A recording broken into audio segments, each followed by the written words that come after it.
And you know, a lot of times you got to keep right on the ball as far as sports are concerned. You got to read these sporting magazines and things like that. You guys, you want to sit down with the young fellas and talk about the things that they like, whether it's football, basketball, or baseball. I imagine you have to know a lot of subjects to answer all the questions. That's right. We can't always answer all the questions either, I'd say. We're just like any other parent. You try to answer them. One more question. Would you trade jobs? Oh, no. No. You like your work? I really do. Love it. I guess there's quite a lot of satisfaction you get out of really is. seeing these children grow like that. Yes, there is. What about education? Well, they go to school at the public school down here in Landisburg and in Green Park. And we have study hour every evening in the playroom of the cottage for 1 hour. And, the ever-present homework. Yes. That's right. And television or anything else don't interrupt with that. I imagine you have to make rather a strict rule on this no television study hour period. Is that right? Sure. Well, it's certainly been wonderful talking to you, Mr. and Mrs. Ziegler. Thank you. And I'm sure there's a lot more that you could tell us. But right now, while we're on the subject of study periods and mental growth, I'd like to put in a few scenes we shot this morning on the children's school experience. And believe me, we had to get up kind of early to get that equipment set before those buses left. Yeah, maybe.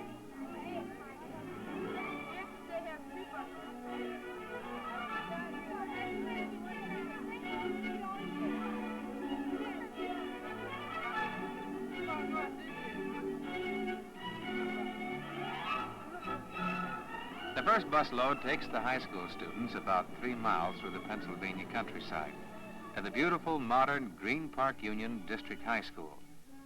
Tuition paid because of Tressler makes possible facilities above normal for the size of the district. The Tressler children enter completely into the school activities, taking part in athletics, dramatics, musical and class organizations, and numerous clubs, with full acceptance by the other students.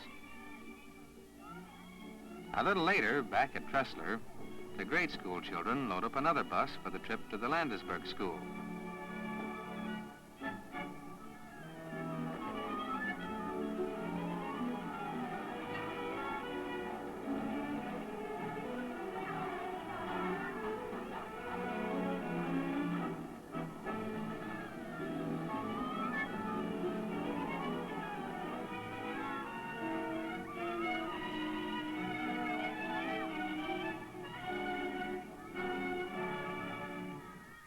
As they start a new school day, the Tressler children are also started on their way to a complete education that may include post-high school training in college or trade schools.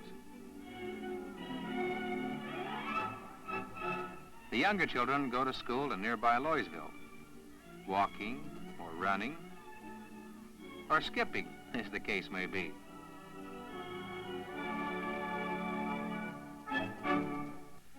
Cooperation between Tressler and the school districts is complete and harmonious. This provides the stimulus of association with children from other homes in the community. No schooling is done at Tressler except for special evening tutoring for those children needing extra help in their studies. This supplements the study period in all cottages. The house parent supervises, assists, and encourages the young minds at work. So our day with Tressler at school comes to a close. You know, we'd better be quiet now and just let them study. Tressler staff workers, I've found, have problems with their children, like all parents. But close cooperation usually sets things straight. Talking with Mr. Small, the child care director, and Mr. Weaver, the caseworker, and one of the house mothers, Mrs. Davis, I learned how they solved these problems together. Well, as I get it, this young girl just wanted to pick up 1 or 2 friends and keep them close and ignore the rest of the kids in the home. Is that right? Yes, but it wouldn't always be the same 2 girls, or maybe even sometimes only 1 girl. It seemed to me that she would want to get 1 or 2 under her thumb to do her way, and maybe even one of the girls would have a close friend that she would turn against. I see. At the time, and of course that made trouble. Well, did you have any idea of why she was doing this or what caused this behavior? I thought and thought about it, but I couldn't, I just couldn't understand. I had never quite come up against anything like that before. On a case like this, did you feel that you needed some help? Yes, I did. Well, where would you go to get help? To Mr. Small, our child care director. I see. How did he help you? Well, he and I talked the problem over together until I assumed he had a pretty good picture of what was going on in the cottage, and then he talked with the girl.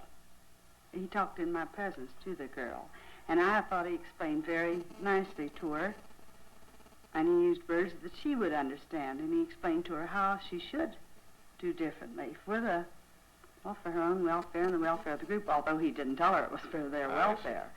Did it do any good? Yes, it did. And the girl made a change? Yes, to some extent. Of course, just one talking and one explaining doesn't always do the trick. I can understand that, but at least she started on the road to making a change. That's right. I see. Well, Mr. Small, as child care director, I suppose you have the answers to all the problems. No, we don't have all of the answers. But we do help the house parents through an in-service training program, through regularly scheduled conferences. We know the child, the full picture of the child from contacts on the athletic field through the public school program. And we see the overall picture. We can relate this overall picture to the particular problem. And in counseling with the house parent and with the child, we help the house parent to become more comfortable. What happens when you get stuck for an answer? Well, at that point, I can turn to Mr. Weaver of our casework department. Well, Mr. Weaver, just how does a caseworker fit into this situation? Well, I can go out into the field and visit the families of the children who are living here. Then, too, I can enlist the aid of psychologists and the psychiatrist if needed in helping the child. This is then given to the house mother, and I think this information does help you, doesn't it, Mrs. Davis? It certainly does. I can see that proper child care requires just about everybody's cooperation. Yes, even the children need to learn that, and we try to see that they do. Remember the party at Fritz Cottage the other evening? Those young folks were busy all day getting ready for it. Cleaning, decorating, and setting out refreshments. They had planned the whole thing through their house councils. That's a part of our Tresslertown children's government. There was little assistance from staff members. One of their decisions was to invite the young folks from a church nearby. They came equipped with their own orchestra.